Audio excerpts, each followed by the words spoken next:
Сега ще ви покажа как се размножава магнолия или как се взема телка. След малко ще видим. И какво използваме? Кокосови. Айде, кубиш. Какво използваме за целта? Не използвам торф, ам кокосови влакна, че те са с по-неутрално pH. Пак магнолията обича малко по-кисела почва. Пак торф кисел нямам в момента, дори и на разсадника.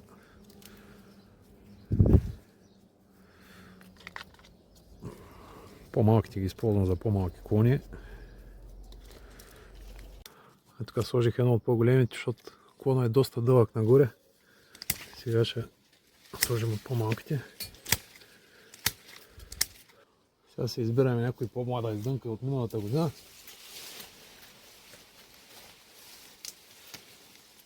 Малко забилваме кората.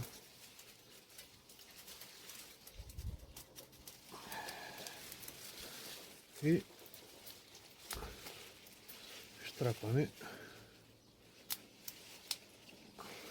темуто. И как трябва да стане.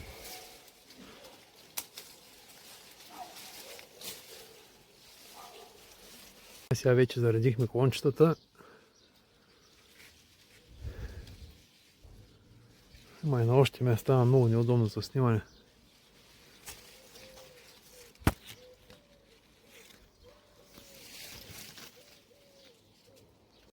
Моят съвет е, ако имате голямо дърво, правите си му резидва, изобщо не го жалите. Колкото повече го реже, толкова по-красиво става, толкова повече издънки има. Типи. О, кучи! Ей! Ко правиш, бе, кучи? Ей, кучи!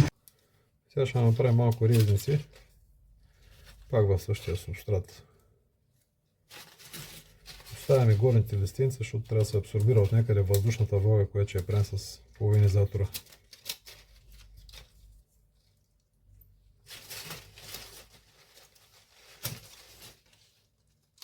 Няма да правим много 20 на резника.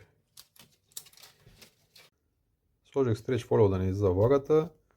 Би трябвало до 20 на 30 дена да образува каос, след това да тръгнат и коренчетата. Ако не стане... Не значи, че се предаваме. Продължаваме на